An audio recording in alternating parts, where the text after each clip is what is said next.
Today we worked on solving word problems, and I'm actually pulled out a page that we were working on in class today. And a lot of times they give you really instinctive clues of what to look for. So let's look at this first one here. If you read it, it says, yesterday Mr. Swinson made 2 3/4 quarts of strawberry jam and 1 1/8 quarts of raspberry jam. How much more strawberry jam did he make than raspberry? Now there's 4 different operations that we could be doing. We could be adding fractions, subtracting fractions, multiplying fractions, or comparing fractions. In this case, this one will be subtracting. We want to find out how much more we have of one than we have the other. So by doing that one, we have to subtract. So how much more is a key term for subtraction. Going on to the next one. It says, today Mr. Swinson is making 2 5 quarts of grape jelly. He will give half of this amount to his neighbor. How much jelly will he give to his neighbor? Now, I told the kids to look out for something here. Our first fraction we have here says 2 2/5 quarts. Our second one says he gave away half. He gave away half of that 2/5 quarts. So when you see of or half of, or they're giving away something, that's going to be multiplication. This second one does not have a unit of measurement, so it's not going to be adding or subtracting anything there. Okay? So 1/2, it just says he gave away 1/2 of it. 1/2 of what? 1/2 of the original amount. So when you see of means multiply. So once again, you're looking for a fraction. One fraction has the unit. This one has quarts, sorry. This one did not have a unit here. Okay? If you pick back up from the first one, it says 2 3/4 quarts.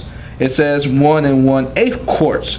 Both of those had units, so you know that wasn't a multiplication one. This one has units, one does not. Alright, going on now to number 6. Mr. Swinson is also making 2 1/6 quarts of cherry jelly and 3 1/12 quarts, as you can see both of them have quarts there, of orange jelly. He will mix the 2 kinds together. So when we're mixing and putting something together is a awesome keyword for adding. We're going to add together. How much is this mixed jelly? How much mixed jelly will he have? Okay. Going down to number 7. Now this one was a tricky one for the class, and this one actually has 2 answers that need to come together. All right. This one says, yesterday Mr. Swinson made 7/10 quarts of blueberry jam. His family ate 1/10 of it. How much blueberry jam is left? Okay, now this one, as you can see, it has 7/10 quarts on the first one, and then it has just 1/10. So we're going to multiply first, 7/10 times 1/10. But then we want to know how much of that jam is left. So after we multiply, we have to subtract. So this one is doing 2 things in one. You multiply first and then subtract. Going to number 8 now. Suppose Mr. Swinson has jars that hold 5 6 quarts, jars that hold 3/4 quarts, jars that hold 2/3 quarts. Which size has the most? Which size holds the least? And how do you know?